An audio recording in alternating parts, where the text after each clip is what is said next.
Hi, I'm Scott Bestul with Winchester World of Whitetails. You know the rut is cranking up all across the country right now, and as I've noted in previous posts, I'm a big believer in rattling.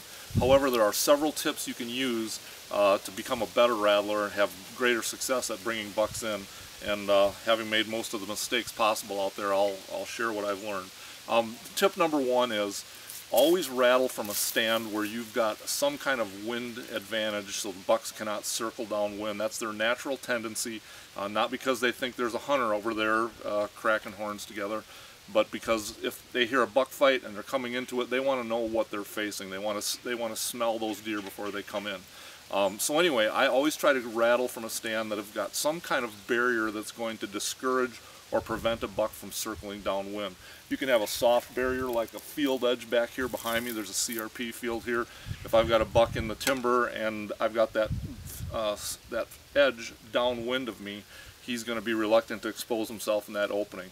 It's even better if you can get a hard barrier like a fence line, a steep creek bank, a lake shore, something that prevents that buck from making a swing downwind, and it'll steer him. He'll try to circle downwind, hit that barrier, and likely, if he's interested in the fight, he'll come right in.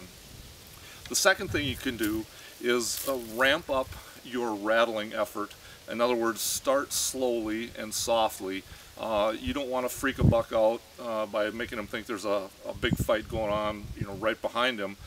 Just start soft, get his attention, and you'll also know when a buck hears you he'll give you some kind of body language. Move an ear, snap his head around and face you. And if he doesn't give you that clue, he probably has not heard you. It's hard for people to handle that, we're used to being quiet in the deer woods and all of a sudden we're banging two pieces of bone together, and it sounds terrible loud to us, but sometimes a buck just can't hear you.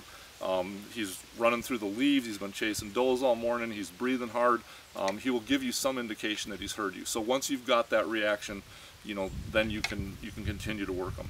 The third thing is judge a buck's reaction to the rattling by reading his body language and posture. If he snaps his head around and stares directly at you, he's curious, he's looking for the fight. You might see him bristle the hair on his back and neck up. That means he's aggressive and feeling pretty frisky. He's going to want to come.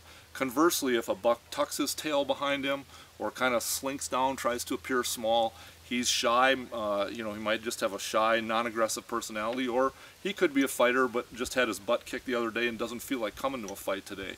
So if you see that kind of reaction, that non-aggressive reaction, back off the horns and work him with a grunt call or a bleeding, some other method of bringing him in. He doesn't want to come to horns that day. So anyway, and finally, have an exit strategy. Sometimes the reactions to rattling can be pretty dramatic. I've had bucks that were 100 yards away, I'll hit the horns, and they're in my lap like this fast. So you've got to have a way to get those horns out of your way and get your rifle, your bow, whatever, your muzzleloader, in your hands and ready to use. So I showed you how I rigged my rattling antlers in a previous post. I've got hooks on them. I can just hang them around a tree, better yet a branch. I usually have a tree step or something right there where if I got a buck coming in fast, I can get rid of those horns and get ready to kill them if I want to. So use those tips, become a better rattler, and I just think you'll be more effective and have more fun. And just remember, rattling to me is like calling to a turkey or pitching a lure at a fish. It's not going to work every time, and don't get discouraged if it doesn't. It's not something you're doing wrong. It could be the reaction of the deer. He just doesn't feel like doing it that day. You might have a little bit of a skewed buck to doe ratio and they're just not as aggressive in that area. But some type of rattling works everywhere. I've hunted deer all over the country, and it's just a sound, solid technique that bucks come to. Follow those tips and rattle right.